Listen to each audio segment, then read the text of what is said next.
Every year in the Pokemon TCG, there is something called rotation. This year's rotation is coming on April 11th, 2025. My name is Rahul, and today I'm going to be looking at a tier list of decks and ordering them in what I think is the best competitively viable decks coming up in the new format. Now, usually I do these on a baseless, hey, I have a knowledge of the game, and maybe we're going to figure it out together, but I've actually played the format.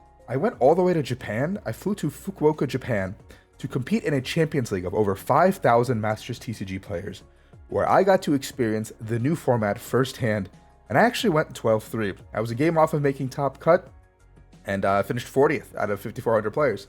So today I'm going to be giving you guys my expertise on what I think the decks are going to rank in this current format. If you guys like this kind of content, please like and subscribe. I'll be teaching you a lot about the Pokemon TCG as we move on. And this is our fun, competitive, and beginner casual channel. So there's a lot of decks in the new format, and I think there's a lot of things to keep in mind as you're testing and getting ready for the format. The big thing is there's a lot of cards that are rotating, and that's going to be one of those things that is different for people, where like every deck is, a lot of decks are still viable, but a lot of those decks lose parts of what make them them. And like, for example, Gardevoir loses Curlia, like the refinement Curlia, and Dragapult loses Lance and Luminion, and these cards that just make it so much more powerful than what it is right now, right? So when that happens, the format shifts dynamically. And I talked about, what cards we lost already in a different video, and so today we're gonna look at where I think cards are gonna rank. We have the Iono's Bellibolt deck, which I think goes into C tier just because Iono's Bellibolt is very unique, because you have the Watch Rail, you have the Bellibolt to set itself up, but it just doesn't have the same damage output as another deck. Now, if the Bellibolt was paired with something like Raging Bolt, maybe it could be good, because then you could play the Lavencia Stadium, get the energies back into your hand, and just keep cycling damage with Raging Bolt. But as a standalone deck, it doesn't seem very powerful. Now, Lily's Clefairy, I believe this deck is referring to the Ogerpon version, goes into A tier.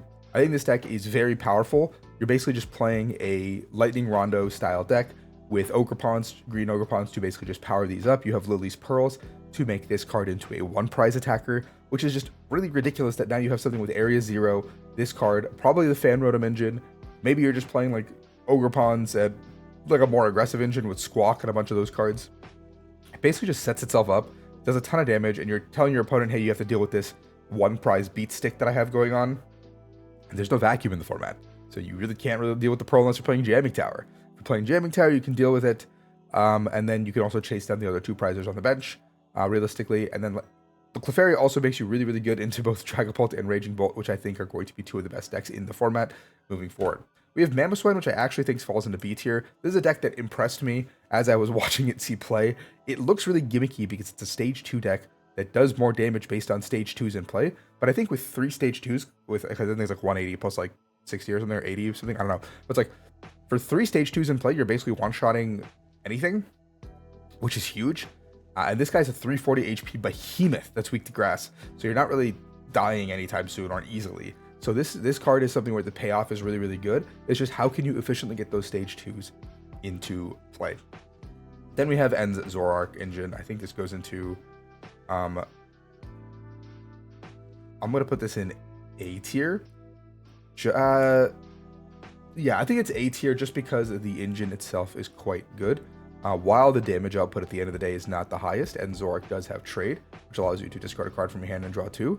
So by getting multiple N Zoroarks into play, you're drawing through your deck pretty quickly, which is something that a lot of these decks in the format currently don't have access to. This can all be fueled by TM Evo. The one downside is this deck does want to play from behind, because you want to use your Darmanitan to set up big plays by using your reversal energies, doing the 90 attack, using Defiance Band, maybe your Ace Packet Stamp. A lot of them are Stamp, some of them are Max Belt. This is kind of like the deck that wants to play from behind, that wants to make plays. So yeah, it's one of those decks that really thrives from playing from behind. But your damage payoff at the end isn't the highest compared to other decks, which is where I think it falls short. Like, I think you're weak into Dragapult, and I think you're weak into Bolt, which is both two bad matchups you can't really afford to take in this format. I think Hop's Zacian stuff goes into C tier, because while Hop's Zacian on paper has like really good matchups, really good damage output by poking things, I think as a deck it's just really bad. Like, it just doesn't have an engine where it draws cards and does anything. So at some point you run out of cards, and you're just so susceptible to Iono. And like, yeah, you're taking the first knockout by doing like 210 with your Zacian or something, and you're being cool by doing like a snipe damage, but you're eventually just gonna have your attacker knocked out and Iono to 1, and you don't really have a response to like an Ursaluna or like a Terapagos or a Lily's Clefairy even. You just get put into these really tough spots where you can't actually answer what's on the board past your Cramorant turns, and that just becomes a huge problem. I think Ancient Box actually goes into... It's really hard for me to put something in D tier, because I don't actually know what's that bad. But it actually might be D tier. Just because you don't have access to Pokestop and Radiant Greninja anymore, which are two of the most like powerful cards for this deck, in terms of just being able to like accelerate through the deck very quickly. You lose both of those, which feels bad. I think we lose Dark Patch as well. Don't quote me on that one. But anyway, the deck just gets way worse in terms of that. So you're playing like an Ancient deck, where you're trying to use Sada and Explorers every turn, but you don't have the access to find those cards, or like you don't have the access to put energy in the discard as easily. Yeah, you have 4 Vessels probably, but you're also getting Badoo locked half the game in most matchups. So while you're getting Badoo locked, you're trying to find these energies and play the game. And if you don't do it fast enough, your opponents can basically just run over your board, because let's say your opponent sets up Dragapults or sets up Raging Bolts. You just don't really get to play the game at a certain point. And then if you're playing against like Enzork or something, they can just like 90-90 set up the board in a way where like you don't get to play the game as well.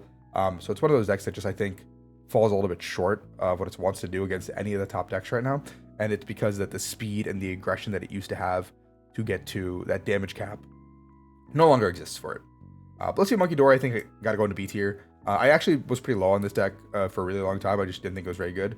But then I saw the one that got top 4. You just kind of pair it with Walls. Pikachu EX is quite a good attacker in this format. So if you can basically accelerate to it or get to it quite reliably, and then use Monkey Dory to move the damage off it, it seems quite good. Now, Crispin is probably going to be one of the most busted decks in the post-rotation format. It is probably the best card in format. And then you can chain it with Blissey and just getting tankier and bigger. And then you have other attackers you can splash in, because the Blissey Monkey Dory engine is so versatile in terms of what it wants to do in that regard. Then we have Future Hands. I think this goes into D. I actually was really high on this to start, but then the more I played, was like, this deck's probably not that good, because you still have to use Miraidon early to poke and set up. And when you're using Miraidon to poke and set up early, you're like getting reverse Badooed, and you're getting like, I mean, if your opponent goes into Badoo and you can go into Hands, it's actually pretty good. But if that exact scenario doesn't happen and your opponent uses like a different attacker, then you're just in like kind of a tough spot, because now you're like Iron Hands is capped on how much damage you can do. And then you have to respond 2 for 2 in a lot of situations. Or like your Iron Hands can get brought up early and smacked, or your Crown can get brought up early and smacked. I just think that Iron Hands is not nearly as powerful as it used to be. And that's kind of where the downfall of the deck comes in. The Ogerpon Terapagos box deck, I think, goes into tier 1. I think that's this is supposed to be the Ogre box deck, basically. This goes into tier S. This deck is a deck that I chose to play to the Champions League, and I felt like it's one of the few decks when it goes first, it actually has a reasonable setup. It's very hard to come back from, because there's no bench barrier in the format. So basically the deck preys off of setup decks that are trying to play the game. You just blow up their board, take 2 prize cards, and then each turn you're just doing the same thing. It's the most efficient route to going 2-2-2. And at the end of the day, your opponent late game is going to try to Iono you and take a knockout. When they do that, you have Fezandipity, you have Mew, you have Noctowl still available to you. So you have so many pieces where like getting back into your deck is really reliable. And then you have Water Ogerpon to basically just reshuffle the energies back in. Sure, you probably use Terra Crystal pretty early on. Then you have attackers towards the end of the game, like Pikachu, or Blood Moon Ursaluna, Terapagos. You have all these plethora of attackers, Lily's Clefairy, that just all do enough to one-shot a majority of the format. And if you're not one-shotting the format, you probably can find a way to gust and kill something on their bench for 2 prize cards as well. So it's a very powerful and very scary deck. It does have a bad matchup in Charizard, but I think otherwise the deck is really good. I think Gardevoir goes into B tier. I think Gardevoir it does lose Kirlia, which is quite big, because now you lose a big way to put energy in the discard pile. And alongside that, you do lose Radiant Greninja as well. So it's 2 different ways to put energies into the discard pile, which is a big issue for this deck. So the new form that this deck has been taking is using Blender, Brilliant Blender, which is like really unique, because Blender is like not an ace spec that I thought would ever get played in Guardy, but it's an ace spec that's been taking the deck by storm. And it's not actually that bad. Like, the problem I think with Gardevoir is that its setup is still quite tricky compared to other decks. And you can still play with the Arven Evo package, but now you're forced to play supporters like Research, which means that you're pitching more resources than you want to in a lot of situations, just because you need to find ways to get through your deck faster, rather than spamming Iono like you could, because Kirlia would thin your deck out for you, but now it doesn't do that anymore. So you really need to actually thin your deck out through like traditional means, which makes the deck a lot worse. The package of attackers that Gardevoir has is still some of the best in the game. So if you can actually get to Gardevoir, you can get to your energies, you are in a good spot to do what you need to do. Charizard, I think, goes into A tier. I actually gave Charizard like very little credit, and I thought this deck was dead because of Badoo, but it's actually very scary. If they get to go first, they get to set up. There's multiple engines they can use, like they can use the Dunsparce engine. They can be playing the Fan Rotom engine with Dragapult to just set up and get to the more consistent turn 2 Charizard or consistent TM Evos when they're fighting them. Or it could be even using the Pidgeot engine, which we're more familiar with. But there's a lot of flavors of Charizard. This is still an attacker that's very powerful in the format. Dragapult obviously is not the best matchup for it, but besides Dragapult and maybe even Raging Bolt, the other matchups seem pretty good. Like Terrabox is a positive matchup for Charizard. Clefairy's deck is pretty positive matchup because you can play Jamming Tower as one of your tools. Or A-Spec, sorry. Yeah, it's just one of those decks that's a little bit scary to deal with. And then depending on your A-Spec, like between Trolley, Stamp, Cape, like stuff like that, you can just make your Charizard bigger, which just makes it like unkillable, or even Max Belt, which is like probably very popular right now because most decks are going to assume that you can't get to 210 immediately, but you can just slap that Max Belt on pretty early and reach those numbers with Dusknoir, Dunsparce, something like that, you know. A very versatile deck. I think it's still in its infancy of like how people are going to play it, and I think obviously when it comes to the West, there's a lot of Charizard enjoyers that I think between NA, EU, LATAM, they'll figure it out. Like I think William Azeveto's group is known for their Charizard prowess, and they'll figure something out down the line. I'm pretty confident of it. Chien-Pao, I think, is D tier. I think it's just unfortunately you lose way too much. You lose Greninja, you lose Pokestop. 2 of those cards just made the deck run as smooth as it did. You lose Irida, most importantly, which means that your deck is pretty much a shell of its former self. So if you're playing like Cyphers, Research, and stuff like that, you can just at that point play the next deck in our conversation, which is Goldengo, which I think goes into B tier as well.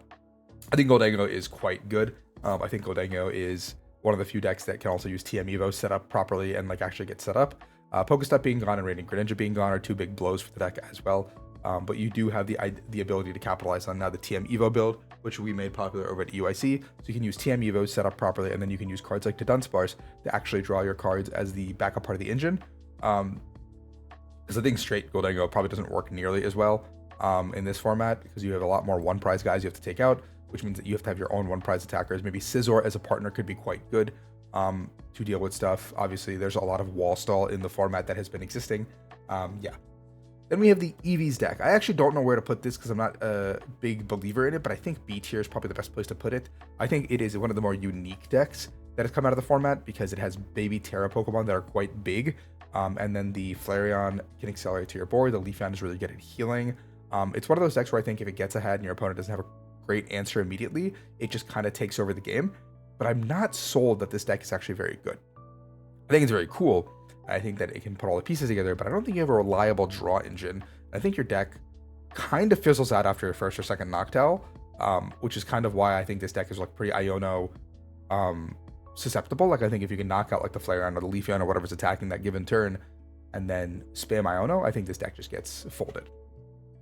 Next up, then we have Dragapult. I think Dragapult goes into S tier. I think it's the de facto best deck in the format, but it's the easiest best deck in the format to beat because of Ogre Box and other decks and Lily's Clefairy and everything targeting it. Dragapult is just one of those decks that is always going to be very, very powerful because you can abuse both Badoo, Arven Evo, Dracloak engine. Like you have a lot of stuff to basically get where you need to be. And the deck can just basically cycle through the deck very quickly. You have 2 flavors you can play once again, Sparkling Crystal or Unfair Stamp as your A-Specs, which makes the deck very versatile and very powerful and scary. And again, just does a ton of damage. It's very difficult to take down.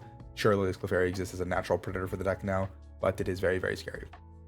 This deck, I'm going to put in C tier. It's Slowking, but I really, really think there's something there. I watched someone win on stream with Slowking, and it looked really cool. Again, you can use the Slowking to copy the Kyurem when you discard it and blow up your opponent's board. Obviously, it doesn't work if they actually set up their board, because then you can't actually blow things up. But it's very unique in terms of like what I think the Slowking can do. And I think that because of that in particular, the deck could be quite good. I think it's like definitely like a meme deck because it takes a lot to set up, and the payoff is like awesome if you actually get it off. But if you get to the payoff, it's quite good. Cereal Edge, I think, also goes into C tier. I think this deck is just not as fast as it used to be. Losing Greninja and Pokestop is also once again pretty big for the deck, just because both those decks help you turbo through the deck. You lose Palkia as well, so you don't have an early game attacker that the deck so desperately needs, because if you're hitting for like Ceruledge for like 160 or something on the early turns, you're not actually accomplishing anything. And your opponent's deck that is just beefier can probably just like beat you down on the price trade. It's just like you're so reliant on Fez draw, you're so reliant on your early Carmines.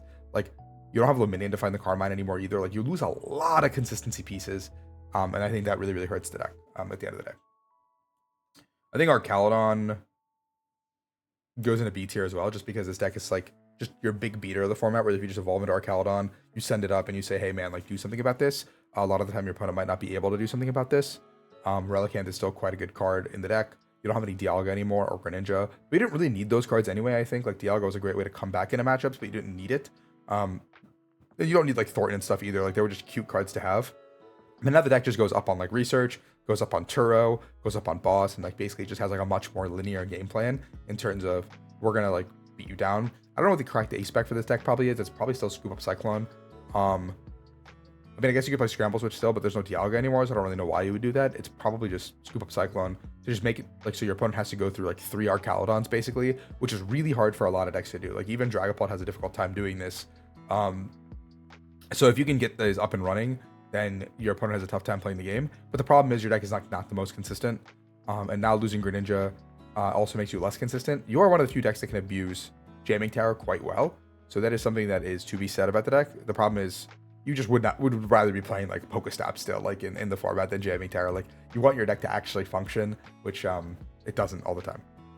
I think Dawn goes into D tier because Dawn loses Raikou as an early game attacker. You lose a Sealstone target. You lose Raichu as a big blow up card. You have hands, you have Miraidon, and you have maybe whatever lightning attackers have come out recently, like Tapu Koko EX. But that just doesn't feel like enough in this format. That just doesn't feel like you're doing anything if you're playing Miraidon and playing it slow. Like you're generating for what payoff? Like you're maybe handsing for 2 on a Hoot Hoot. That's really cool. Like your hands dies immediately after like Blood Moon or Luna or Terapagos, and then you've lost all your energies, and the game gets really difficult. So I think Miraidon's payoff has like far exceeded like its lifetime. I'm sure you could try like the Joltik Pikachu EX engine, but at that point, if you're like putting all your eggs into the Pikachu EX basket, why don't you just play like Blissey Monkey Dory at that point? Like why don't you just play like an engine that actually can facilitate it? Next up, we have for Alligator, which I'm going to put in A tier. I actually think this deck is very, very strong. I think your Pult matchup isn't the best, but besides Dragapult, I think every other deck in the format is quite good for you.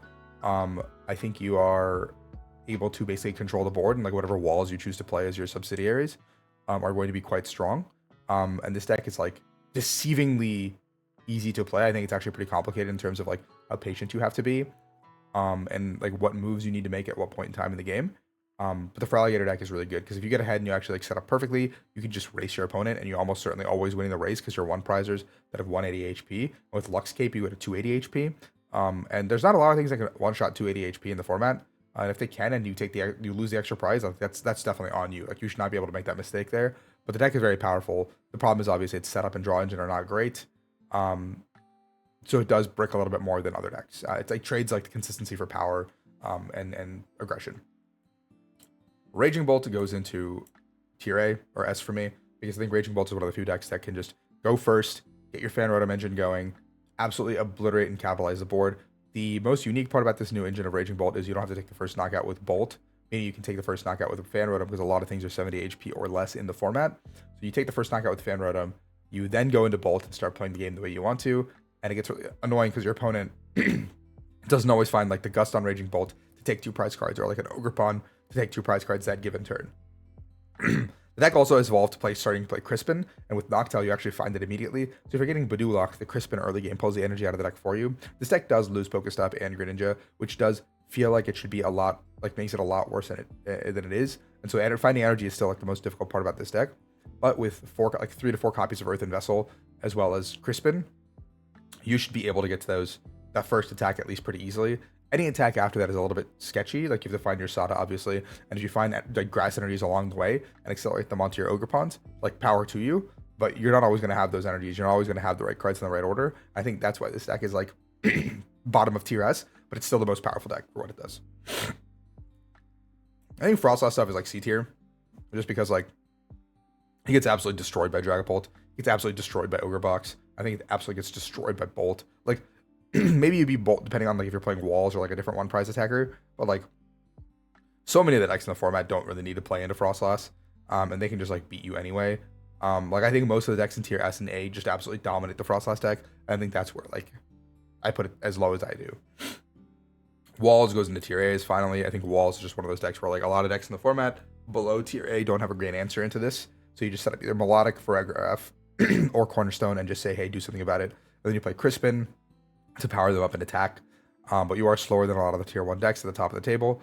But between Raging Bolt, Dragapult, and Ogerpon, they all have some answer into walls. Dragapult probably has the least answer into walls.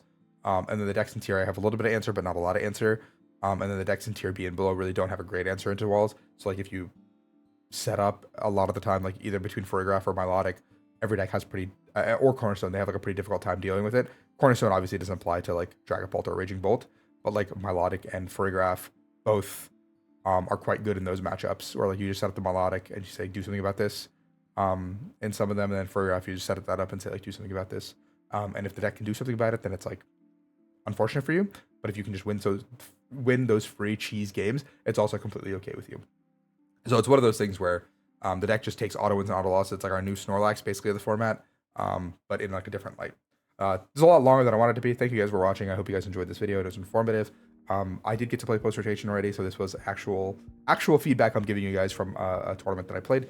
Hope you guys enjoy, and I'll be talking more about post rotation. Let me know in the comments below what other kind of content you would like to see from post rotation. I'm going to try to get that out for you before Atlanta, so everyone is ready for their upcoming tournaments.